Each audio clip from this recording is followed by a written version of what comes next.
Well, I think obviously Kentucky, Tennessee, Arkansas. I think Arkansas is going to be fine. They're just now getting Nick Smith back. Devo Davis has come back from a leave of absence. So I think they're going to be fine. I think Alabama's right there with those guys. I think those are kind of your top four right now. I think Auburn, Auburn's been winning, but they're not shooting the ball nearly as well as they've shot the ball in the past. If you look at their shooting numbers, they're way down. And so, they're going to need to shoot the ball more consistently. But I mean, I certainly wouldn't bet against Auburn losing any of their home conference games. I mean, they pretty much banked 9 wins with their 9 home conference. I mean, they're going to win 8 of the 9 for sure. But I mean, I think they went undefeated last year. I mean, it don't matter how they're playing. They pretty much, I hadn't even looked at their home schedule, but they're going to be really good at home. But I mean, Alabama with Brandon Miller, he's a freshman that he may be having the best year of any, the best start of any freshman in the country. The Noah Clowney kids, I mean, he had a huge game against South Dakota State the other night. I think he had 22 or something like that. He's a freshman. He was a 4-star kid. He was highly rated, but he wasn't highly rated where you thought he would make this type of impact early on for Alabama. And like I said, Arkansas, Anthony Black's been phenomenal. They're getting Nick Smith back. Jordan Walsh has been solid. Brazil, the transfer from Missouri, has been really good. Tennessee, they had the hiccup against Colorado. I was actually at that game in Nashville. But they seem to have gotten it back rolling, and won the battle for the Atlantis. They've trucked McNeese and they trucked Alcorn State last night, and so they've got a huge, like I said, they've got that huge game coming up with Maryland and Barclays Center, and then Kentucky. They've had a really tough preseason with Oscar having the knee surgery, with Damian Collins having the family issue with his father passing away. I mean, that's tough. And so it's just going to take them a little bit of time. I know their fans don't want to hear that, but it's going to take them a little bit of time to kind of come together. And so I think they're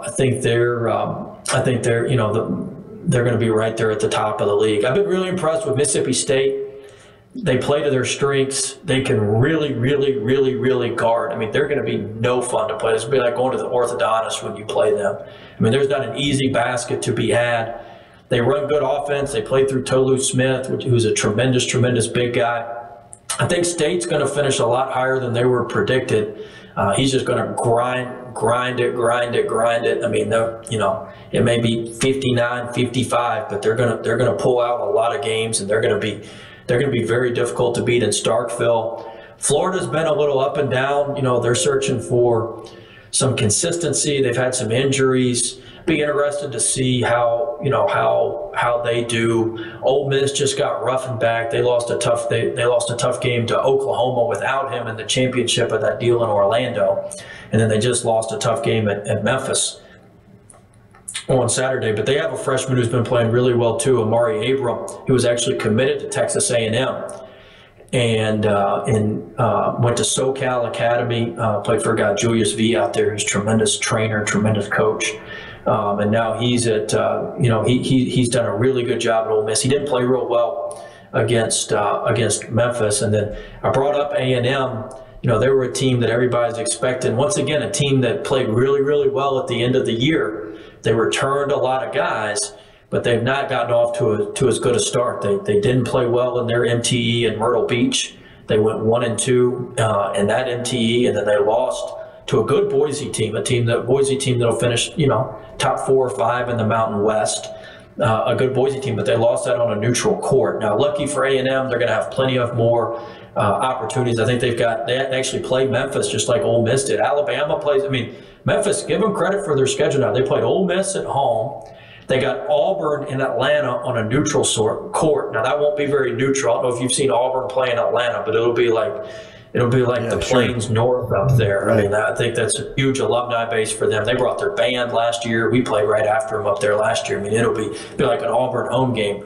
And then Memphis is playing Alabama at Alabama, and then Memphis has A&M coming to them, and Memphis playing like half an SEC schedule. So A&M will have some opportunities opportunities to pick up some big wins, but they certainly haven't gotten off to as good a start as they needed to. And then one last thing, Missouri, they haven't played very many guys. They haven't played anybody. Their strength of schedule is not great. I think they got their border wars coming up. They got Kansas and Illinois coming up, so we'll see how they are. But they're off to a great. I mean, you can't do any better than beat the teams.